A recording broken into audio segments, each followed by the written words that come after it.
Morning, Saturday morning, pouring down with rain. Thought I'd do a short video on things that one can do wrong when picking.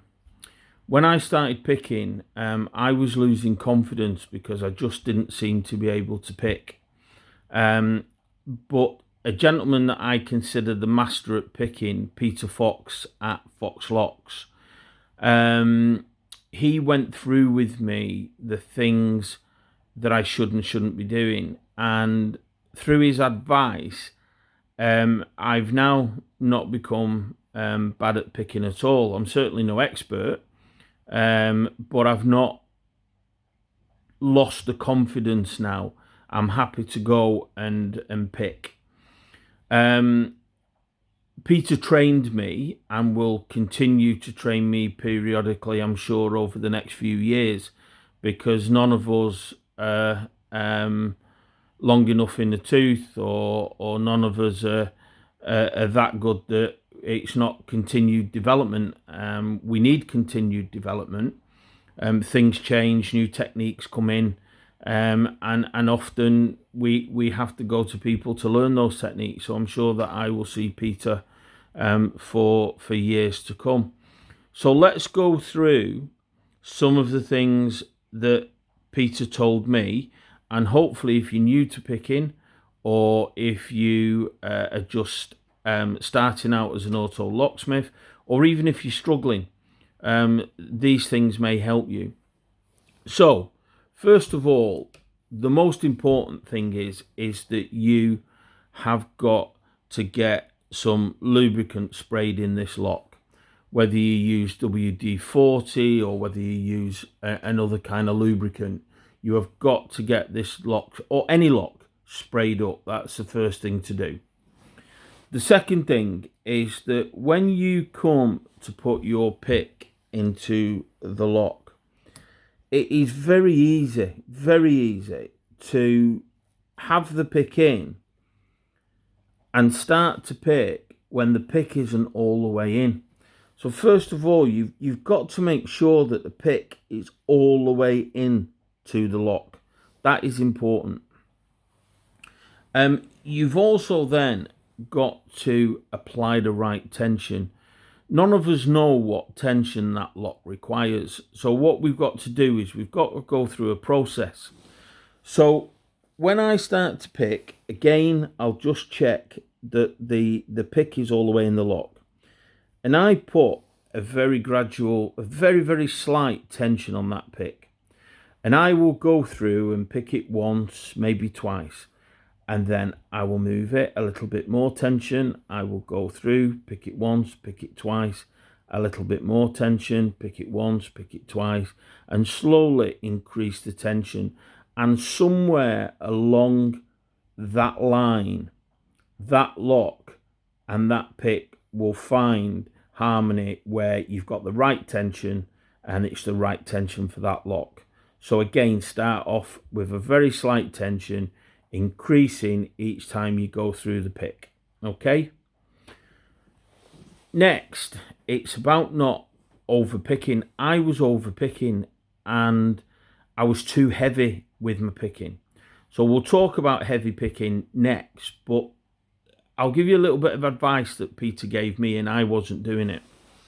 When I picked at the beginning, I was picking like this. And I was overpicking, so the pick would shoot up here and I would overpick. So Peter kind of taught me to put my finger on top of the pick, my thumb on the lifter. So when I picked, my finger was there to guide the lifter to make sure that I didn't overpick. On the bottom, I put my thumb, so that when my finger's on the lifter and I'm picking, that I don't overpick. And that has become a great help, really. So that's important.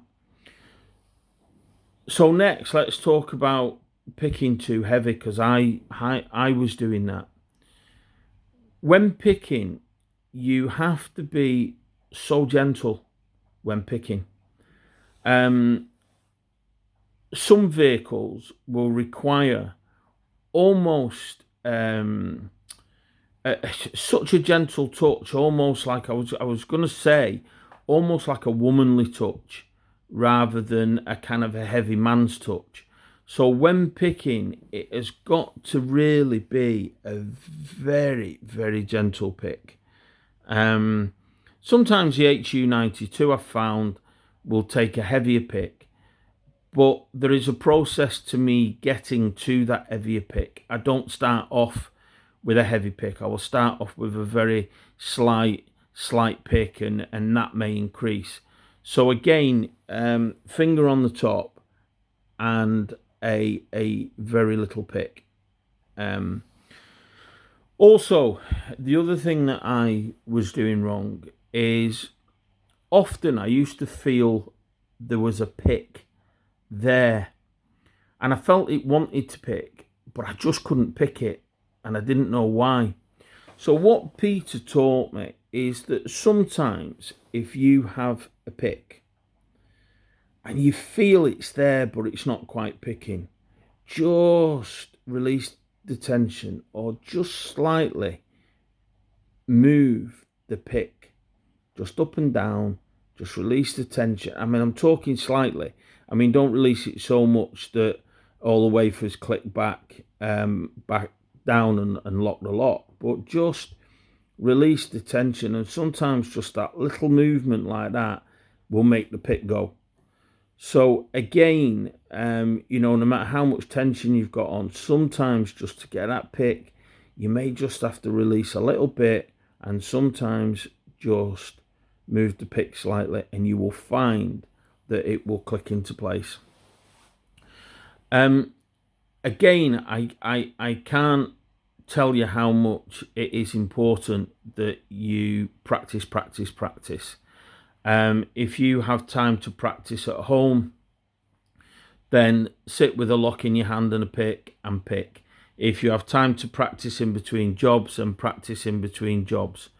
But if you think about it, guys, if you can go out to a vehicle and you can pick that vehicle in 5 to 10 minutes and get paid £50, £75 or £80, it's not a bad little butty for 10 minutes work, is it? And if you have the confidence to do that, then that's not bad money. But we're not saying every lock will pick in 5 to 10 minutes. I'm sure every expert out there has been at a lock for 30 minutes, 40 minutes. I tend to have a cut-off period for me. And if I can't pick a lock within about 30 or 40 minutes, then I'm really not going to do it. That's how I work it. That doesn't mean that I don't spend an hour or more at home, but if I was out on a job and I'd been on it 30, 40 minutes, if I've got another job to move on to, then I won't spend any longer. But if I've not got another job to go to, I will spend an hour trying to pick it, and it may open after an hour. Because again, if you get 50 or 70 or 80 pound for an hour's work, if you've not got another job, it's still not a bad butty. So practice. I hope these little things help, and thank you.